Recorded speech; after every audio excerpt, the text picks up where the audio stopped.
Hello, everybody, and welcome to another edition of Inside Career Technical Education. Boy, do we have a story for you today that you won't want to miss, and it's great to have you along. I'm Ann Baldwin. And I'm Jim Beloga, President and CEO of YTI Career Institute and Porter and Chester Institute. That's right. And Ann, I'm your co-host. Are you? Well, I don't know. We're both co-hosts. We're co-hosts. We're equal, although you're the president, so Yeah. I bow to you, okay? No, come on now. Come on. You know, we talk about so many different success stories on this program, and that's what we want you to see and be inspired by. And there's no better story than the one we're going to have him tell today, and it's Tom Marr. And Tom is with us, and I don't know if we want to reveal the big thing yet, but I guess we might as well. Otherwise, they won't turn this thing off. But Tom is a Mike Rowe Scholarship winner. And I know that you are a huge fan, as am I, of Mike Rowe. So, Tom, we want to welcome you to the program. Well, thank you. It's a pleasure to be here. So, Tom lives in Gettysburg, Pennsylvania. So, talk to us a little bit about your story, Tom. Like, how did you end up? We're going to say you're an adult learner, if that's okay, because you're 53 years old, so you qualify. How did you end up at YTI? Well, my previous career, I spent about 11 years in IT here for us. And one thing about the IT field is specifically where I was located in the industry was every 3 to 4 years, our contract, we had to search for new contracts for employment. Well, coming last November, I actually received word that the contract was not being renewed. And unfortunately, there's no new contracts coming into the company. So my job was being eliminated. Now, in the back of my mind, I've always, and we can get into this a little bit later, but I always had thoughts of going into the trades. I've seen various things in my life where, I saw there was opportunities in the trade.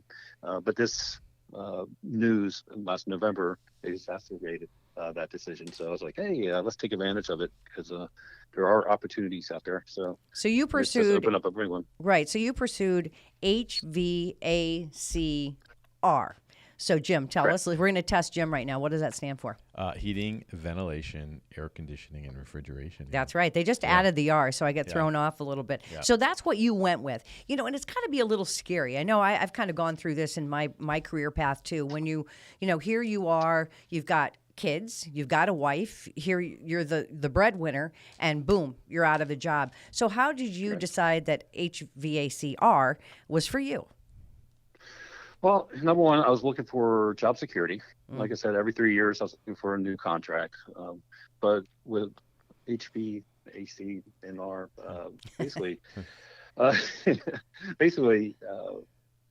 with my previous job, the industry went to a work from home basis. So I was facing competition with new contracts from not only nationally, but internationally. Yep. Sure. And now with heating and ventilation and air conditioning and refrigeration, you had to be on site to provide that service. So that's job security there, number one.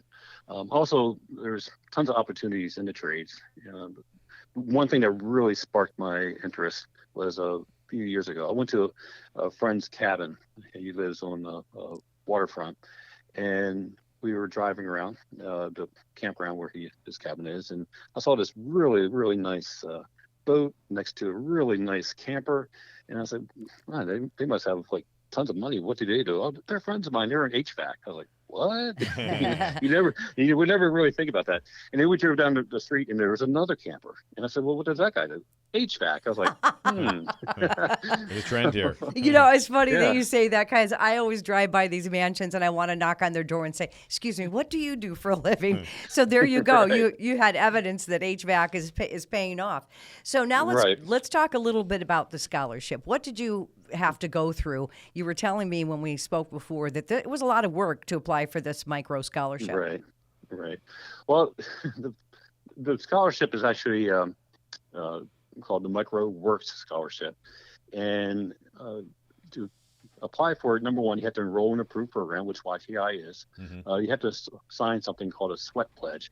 And SWET stands for skill and work ethic aren't taboo. And it's about 12 principles involved in it. And I encourage everybody to go to mikeroweworks.org and check out that. But in addition, it's just not a simple form where you fill it out, send it in. He actually wants you to to actually work for it. So, I had to answer 4 questions in essay form, had to make a video, had to get 2 solid references. You can get extra, of course, for extra credit, which I did. So, and the school, YTI, was gracious enough that they contacted YTI, financial aid office, to verify costs. YTI did that for me. Yep. I had to provide high school and college transcripts, and I had to submit my tax forms, and then I had to wait. And then you had to wait. One of the things that you mentioned is that, Tom, you had to create a video that kind of tells your story. And I think it would be great if we could share that video with all of you. Okay, so let's take a look at the short video that Tom submitted to win this scholarship. Hi, my name is Tom Marr. I'm from Gettysburg, Pennsylvania. One item I would add to the pledge is I believe that there's no better time for gaining new knowledge and improving yourself than now. What I mean by that? Well, Mike spoke in a TED Talk a few years ago about agonorisis and peripeteia. I had my own discovery moment, and I had my own time where my life story changed. For 11 years, I was an IT help desk agent. And at the end of last year, my boss came to me and said, well, the client's contract with our company has ended, so there's no more position. Your position's been eliminated. That was my peripatetic moment. Fortunately, months prior, I discovered that there's a lot of opportunities in the HVAC field. And speaking to friends and family who work in the field, there's a lot of opportunities here. And that's why I'm here. I'm going to gain additional knowledge, and I'm going to take advantage of those opportunities. Fingers crossed. The funny thing is that is actually filmed in the YTI lab, burner lab. So. Yeah, we could tell. We could tell. So, what do you think? What do you think? I mean, pretty good job. It's so organic, this video. Yeah. No, I mean, Tom, you did a great job. I mean, I think it's a testament to you. Here you are, a person, married, kids, husband, and you have this sort of event happen. And you've probably been out of school for, I don't know, would it be fair to say 20 years, 20 plus years? Yes. Nobody's counting. Nobody's counting. And I'm not, and I don't, and I, again, I think I'm a big proponent of continuous lifelong learning. So, so I think we need to learn until we're done. What, I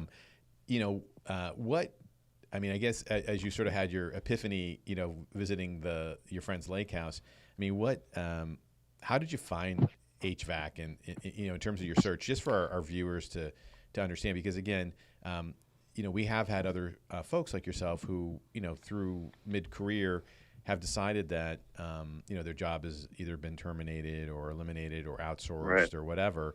And, they come back to a skilled trade where they're like, I want to be able to, have the boots on the ground. They can't outsource this job on me. And again, you picked a great field in HVAC because HVACR, because, with COVID now and respiratory viruses being, sort of front and center for everybody, the air quality in all of the buildings that we work in and live in is really amazing. And I think your background being from IT as well is gonna really help you out, because again, when you start looking at the automation and the technology that's coming into the HVAC systems, it's unbelievable. Right. I wish you lived closer, because my air conditioner is busted right now, and I'm miserable. I am absolutely miserable. So go ahead. Yeah. So maybe you could just share with us, how you found us and and sort of the process that you went through. I mean, I'm blown away by the whole Mike Rowe thing because again, that's a huge thing. You know, he is a big proponent of skilled trades and really of I'll call it career in technical education and work ethic. I mean, that's what the scholarship is all about. So we'll get to Jim's question. Yeah. So you're still enrolled. You're still in school. We should mention that this scholarship, this covers you for what? For the whole time or for the first? Well, I actually began in January of this past year, or this year, which is 2022. This scholarship covers any expenses for the semester starting in the fall, so the 2023 school year. Here for. So with me being a one-year program, I'm actually just going to be participating in the fall semester for the 2022-2023 school year.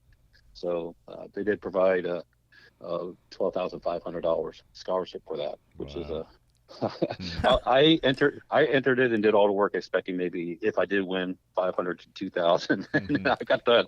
I received an email. I was like, oh my goodness. Yeah, I bet that was a happy day, but it's so well deserved for you, Tom.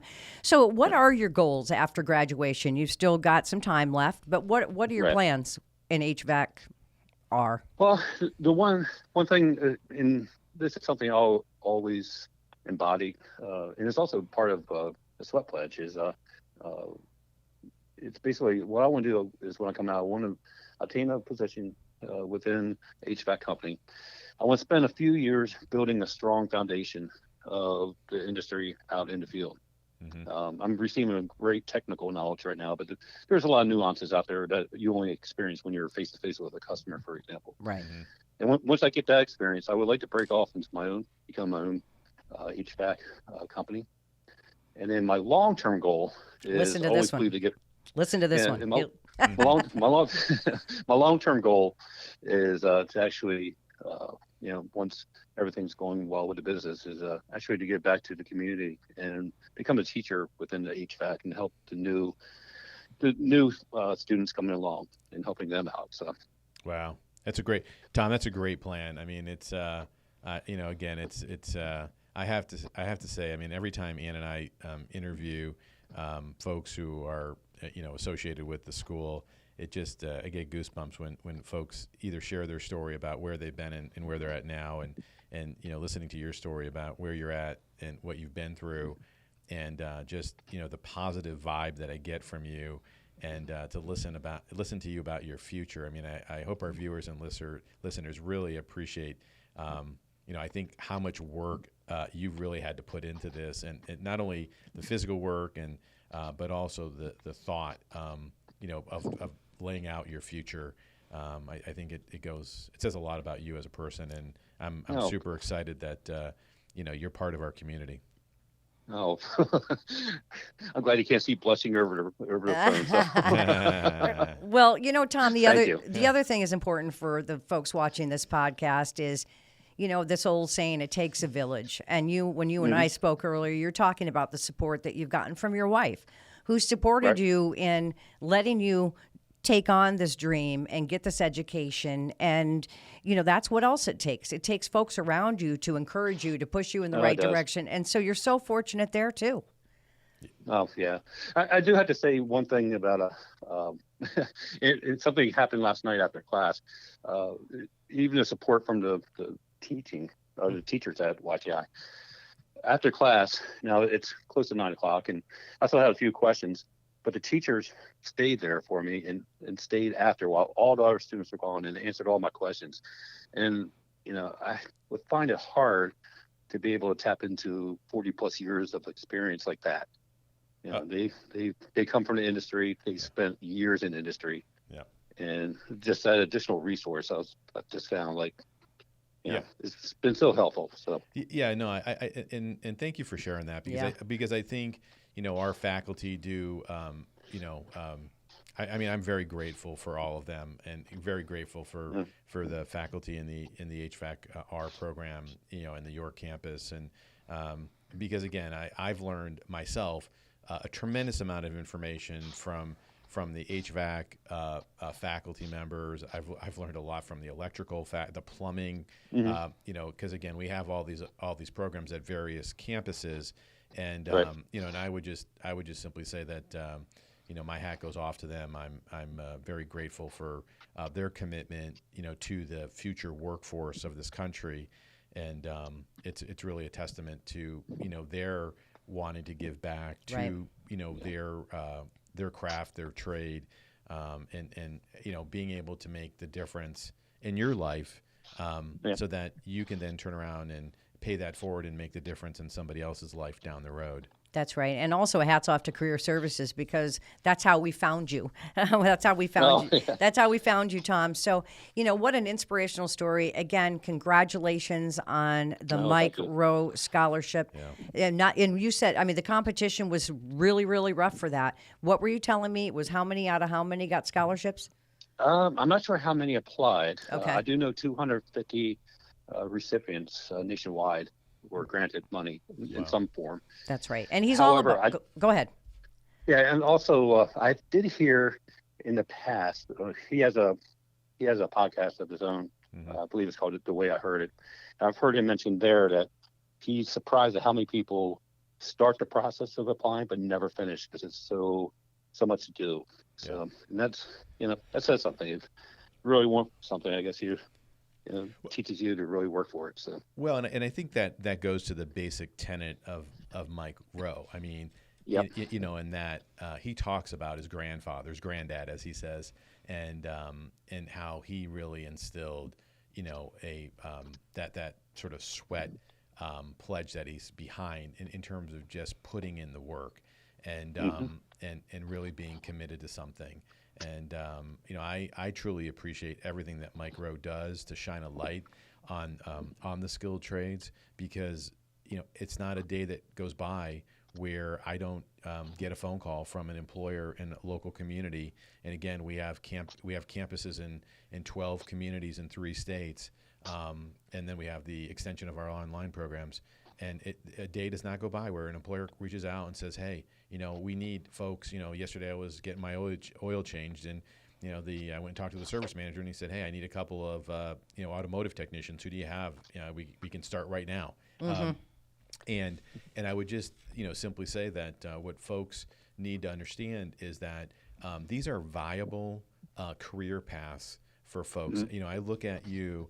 And the next time I'm in York, I'm actually going to take you out to lunch and pick your brain a little bit more, because I look at your future plans, and it's just so thoughtful. Complete your educational program at YTI Career Institute in York, and just for our viewers and listeners, we're open. Come on down, check it out. Classes start August 15th, the next go, and then after that in October. But you think about it, you get your skills in HVAC, you go out, you gain the experience you need. Maybe along the way you pick up a business class here or there, accounting class, marketing class, who knows? And then all of a sudden you decide to branch out, start your own HVAC contracting firm, and then hopefully, let's think about this. So let's just say that's, I don't know, 5, 7, 8 years down the road. I look forward to having you take me to the lake and showing off your toys. Yeah, there you go. You have your own toys. That's it. And then, Tom, I'm really excited to have you come back and share your knowledge with the next generation of our future workforce. And I really do appreciate the fact that we're on your career path, you coming back as a faculty member. So, thank you for that. No. I think that was a job offer. In a little while. All right. We want to, Right. Yeah. So, keep up the good work. And I just love your attitude, and I love your focus. And I hope that this has inspired other people to check out the website, yti.edu, or you can go to porterchester.edu. All the programs, whether they're online, whether you want to come and tour one of the facilities, like Jim said, they're open. So this has been a great story, and thank you so much, Tom, for sharing. Oh, well, thank you for having me. I really appreciate it. Thank Thank you for all you do. So. All right, and we couldn't do it without you, our viewers and our listeners. Thank you for tuning in to this edition of Inside Career Technical Education. We'll see you next time.